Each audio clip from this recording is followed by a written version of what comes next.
Eu chorar chorei o domingo á tarde, eu chorar chorei o domingo á tarde, que veña Furenzo, que veña Furenzo e diga a verdade. Ás veces no deserto sempre hai un oasis, e non, eu tive un oasis. Eu tuve un oasis que se chamaba Mari Carmen. Mari Carmen era a miña profe, a que me fixo amar as letras, a que me fixo que eu quixera... Non era monxa, non é monxa. Non é monxa porque vivo. Entón, aproveitando que estades todos aquí, ela non puido vir hoxe, pero sí quero dicirlle que moitas gracias por deixarme beber nese deserto, porque foi terrible para nós. Só bebían as plantas e pouco máis. Quero dicir, sí, ese sitio era, non só era terrible, era moi hostil. Era un sitio... No, pero Chus acaba de decir unha cousa. Quedamos todas traumatizadas. Todas non. Todas non, Mira, sobre todo que era a zurdiña. Eu, como era zurdiña, mataban a Mansina. A zurda, moi mal. Os que falaban galego, eu Fatal. non quero acordarme dunha rapaza que había da zona do Vento, que entrou un día, chegou tarde, e dixe, entrou. E a monxa dixelle, por que entras? Dice, ya peté.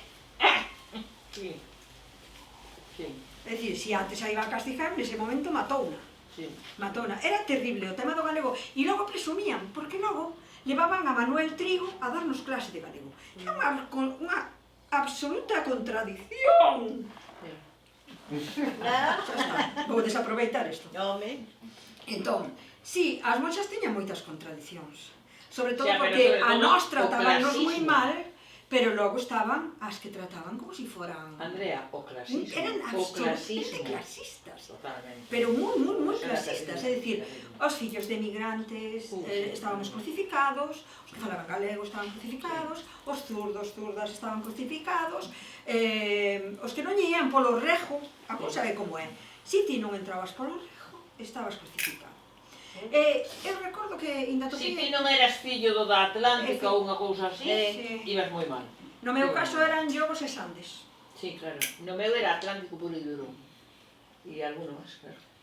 Era terrible porque Que eras... moitos foches, Andrea? Que? A que moitos foches? A que? As franciscanas. franciscanas, que tiñan fama de morcillas.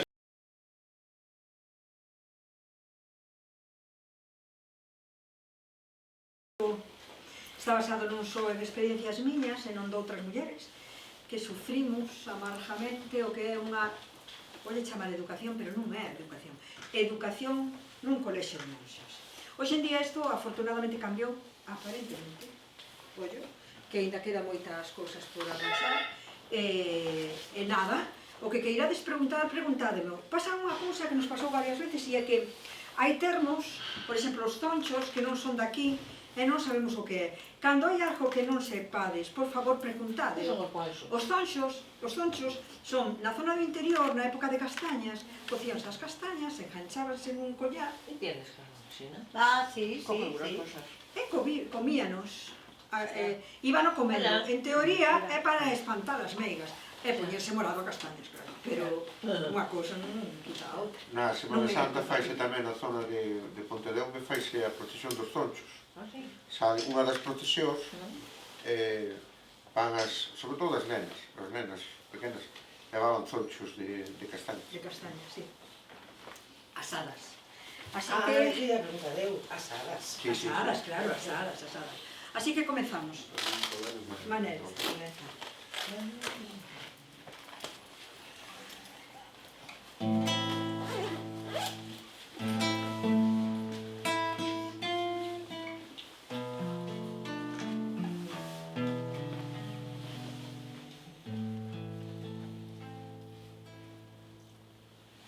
Tempo, vai correndo o tempo e vai fuxindo sen avisar. Doce e duros momentos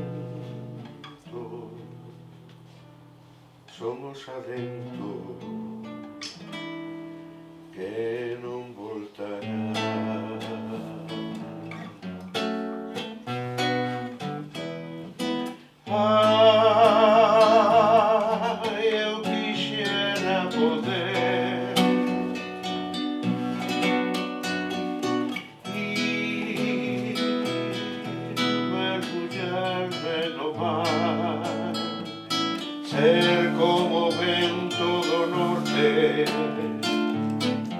se o corpo acariña arronarme na sombra e a miña praia voltar. Ai, caricolas no vento, ai, brisa morna de sal, dille a quen por min espera, dille que hei de voltar cando pinten seus cabelos da cor da espuma do mar. Tempo vai correndo que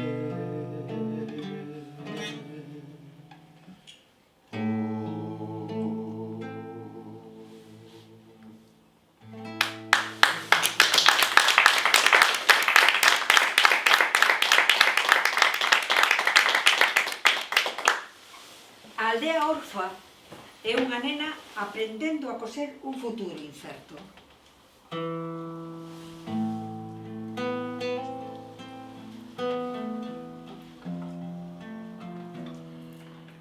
As vimbieiras sen mutilar son sebe agora. E as uvas, froitos picados polas nespras. Daqueles axustadores de balas amarelas queda a estrutura da viña, que semella un papaventos. Vivíamos sendo ácidos, pitanzas para aves e enxames. Cando era nena, picou unha vespa de aceiro e aínda doe.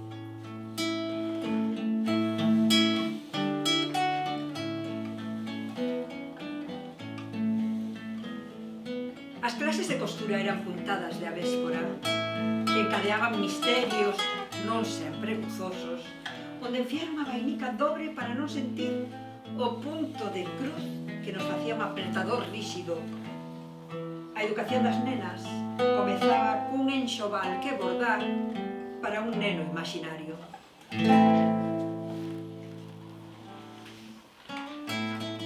Somos pavías coa pel de veludo, a carne escazada a metade e un corazón bello cheo de engurras.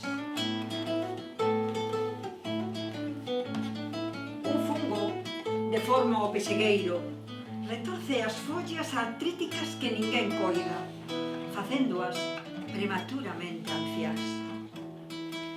O pé da árbore, o mundo vístese coas arañeiras que gardan a memoria dun fiado coa urda sen consumar. Resoan os seráns nos que se vallaba o liño onde quedou a casa, ao lonxe. Na boca, o sabor da derradeira pavía enche de froita madura o corredor da escola.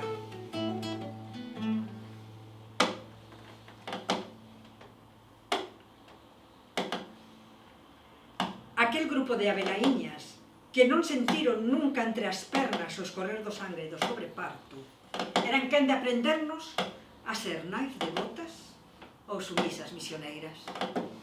Agradecíamos o sufrimento que só as elexidas mereciamos, mais como a folla do pexegueiro, acabamos por deformarnos fora do influxo do deambulatorio.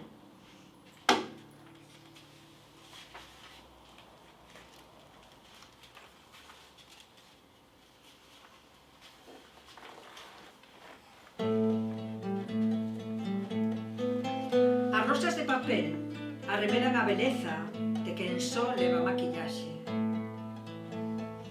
A roseira toleou a carón da fonte cubrindo o cano sedenta, invadindo todo o esparexerse verde. No manancial, as mulleres roubaban rosas para facer o maio e celebrar a primavera. A roseira que non florece semella non estar viva.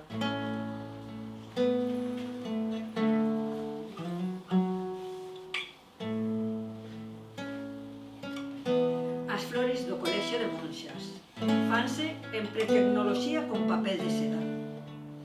E espetadas nun ferro escondido. Poderían ser peonías ou camelias, tamén son bonitas. As alumnas queremos ser roseiras, mas non nos deixan florear. Somos pétalos domados a papel de cores, rosas de monxas.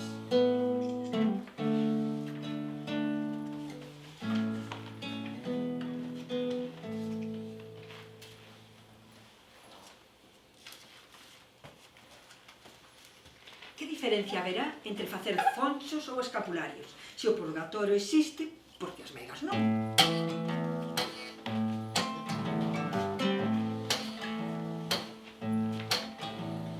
Eu chorar chorei o domingo á tarde, eu chorar chorei o domingo á tarde, que veña Fudenzo, que veña Fudenzo, que diga a verdade.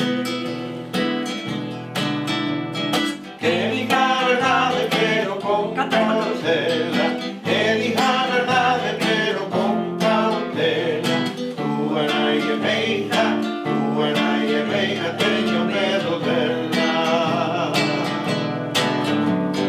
Teño medo dela e ela non me come. Teño medo dela e ela non me come. Túa nai é meiga, teu pai lobisome. Na ribeira do río recendía a Fionxo e os amarelos da flor abollaban co vento na auga. Cocer castañas era tinguir a aldea enteira co aroma dos anises e o lume das lareiras. Queimaron o souto e o finchar do río toleou. Xa ninguén cocía bullotes.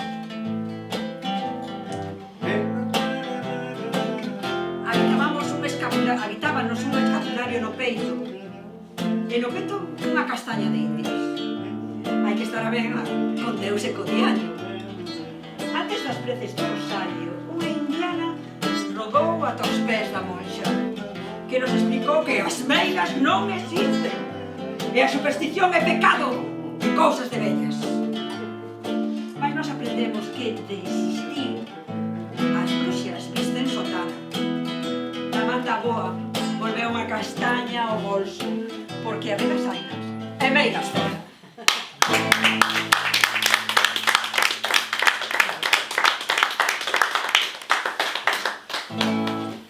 Bueno, ahora vou cantar outra.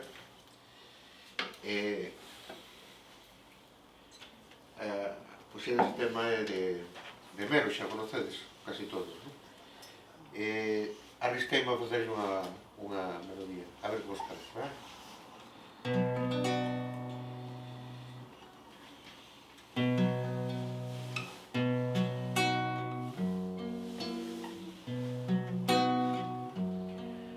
Necesito ese perdón porque estou preso de mí, das miñas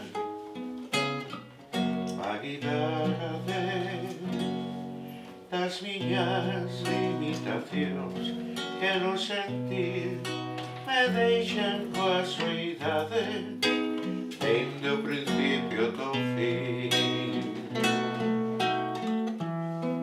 Transeúnte noutros ollos que reflicten súa verdade, transeúnte noutros ollos que reflicten súa verdade desta luz que sae de ti. Necesito ese perdón porque estou preso de mí dende o principio ata o fin.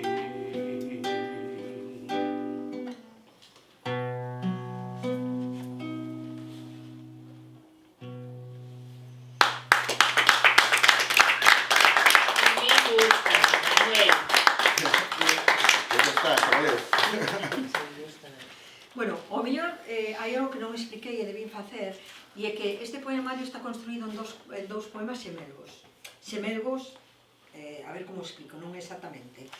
é a comparación entre as mulleres que fomos creadas en coles de monxas e as aldeas que se van abandonando. É dicir, as monxas necesitan que nós seamos aldeas abandonadas para que as súas selvas, xestas e demais ervas malas medren en nós. Por iso está construído un falando da aldea e outro falando da nena, non? Das cousas que pasaban nos colexios de monxas. Tamén teño que decir que non todo o que está escrito neste libro é directamente unha experiencia miña. Hai moita experiencia miña, pero hai moita experiencia de outras mulleres. Porque este é un mal bastante estendido. Unha parra de glicinia cruza as pernas ignorando que, aínda por terra, recendemos.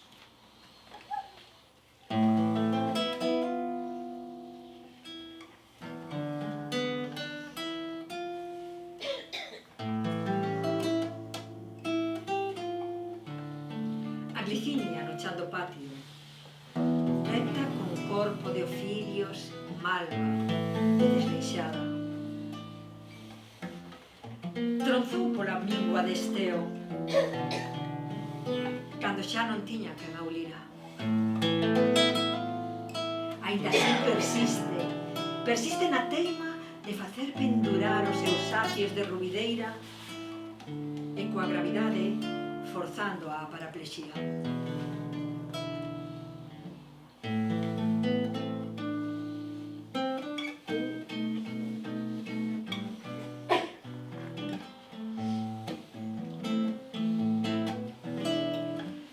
Agochar a cube, obxecto de desexo profano, coxeonllo sobre a perna e o pé, si se pode, enganchado atrás.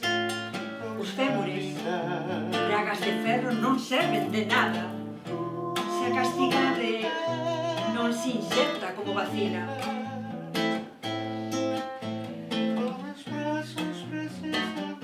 Premia as pernas contra a tentación. Premias como quen esmaga gliciñas para extraerlle o aroma ata deixalas o mesmo sentimento da vulva oprimida. Velhos olhos cansados de olhar para o hotel.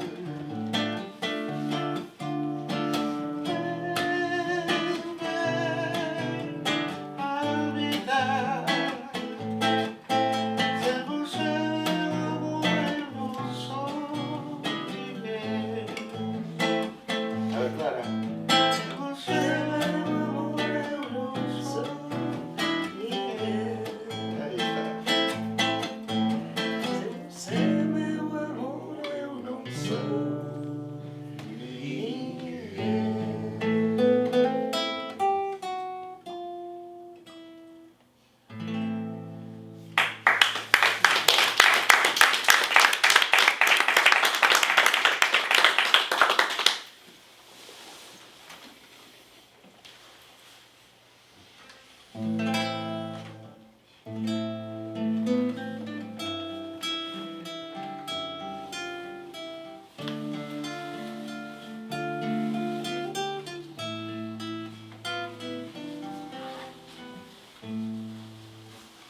Baila, Manueliño, Manueliño, baila. Baila, Manueliño, con Adelaida, baila. Con Adelaida, nena, con Adelaida, baila. Baila, Manueliño, con Adelaida, baila.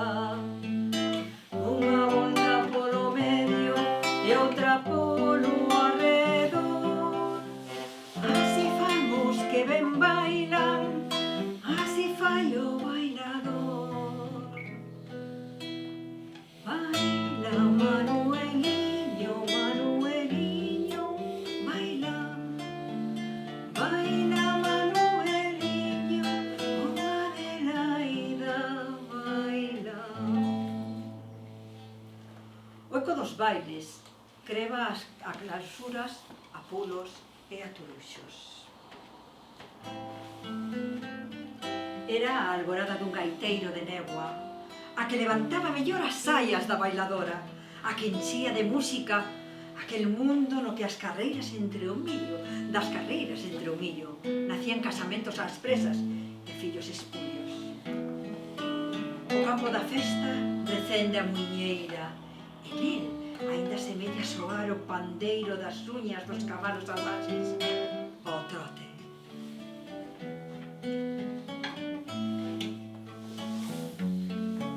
Fora do deambulatorio do inverno, bailábamos cos paxaros migradores, que habitaban o campo da festa só na quentura do verán. Non sabíamos do tacto das alboradas que asubiaban as xograresas. Aprenderannos a deixar entre danzantes un pudoroso espazo para o Espírito Santo. Nesa distancia entre os corpos, soubemos ser ás costas das monxas, como a Santísima Trinidade. Eles, nós, e a pandeirada do desexo galopando sobre a nosa pubescencia.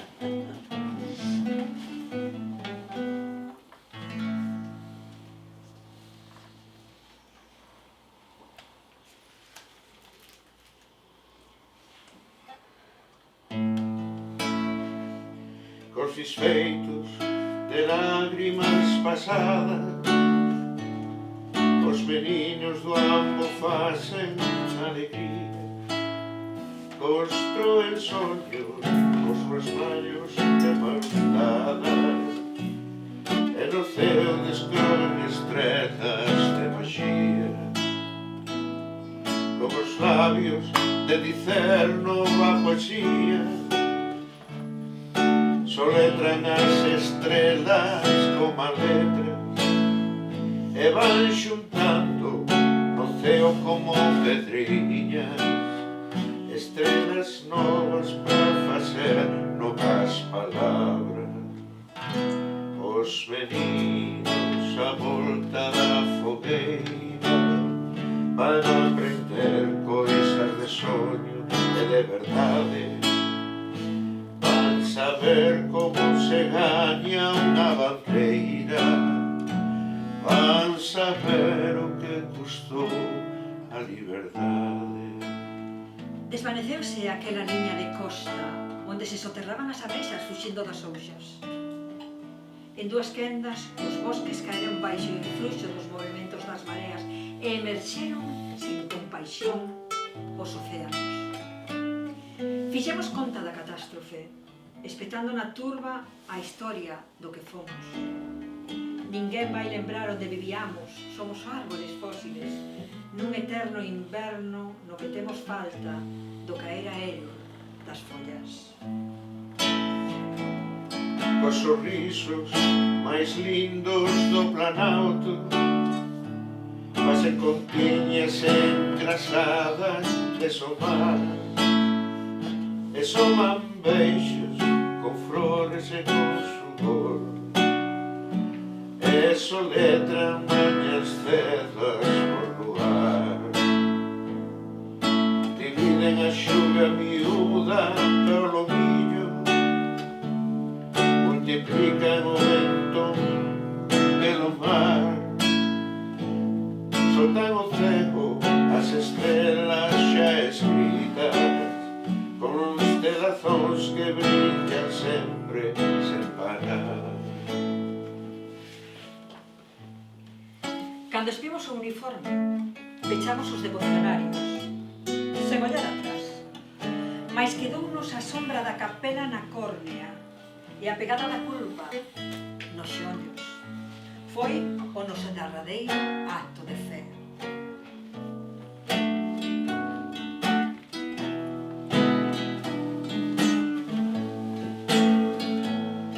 As meninas a volta da fogueira van aprender coisas de soño e de verdade, van aprender como se gaña unha bandeira, van saber o que custou a liberdade.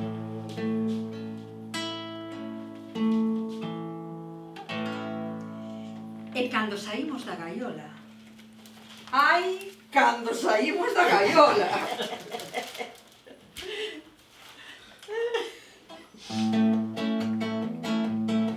Dale ahí.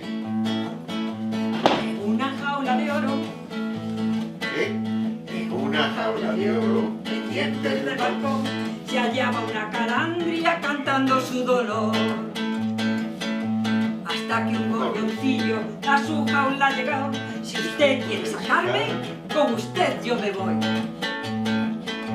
Y el pobre gorrioncillo de ella se enamoró, y el pobre como pudo los alambres rompió, y la ingrata calandria después que la sacó, tan pronto se vio libre. Voló, voló y voló.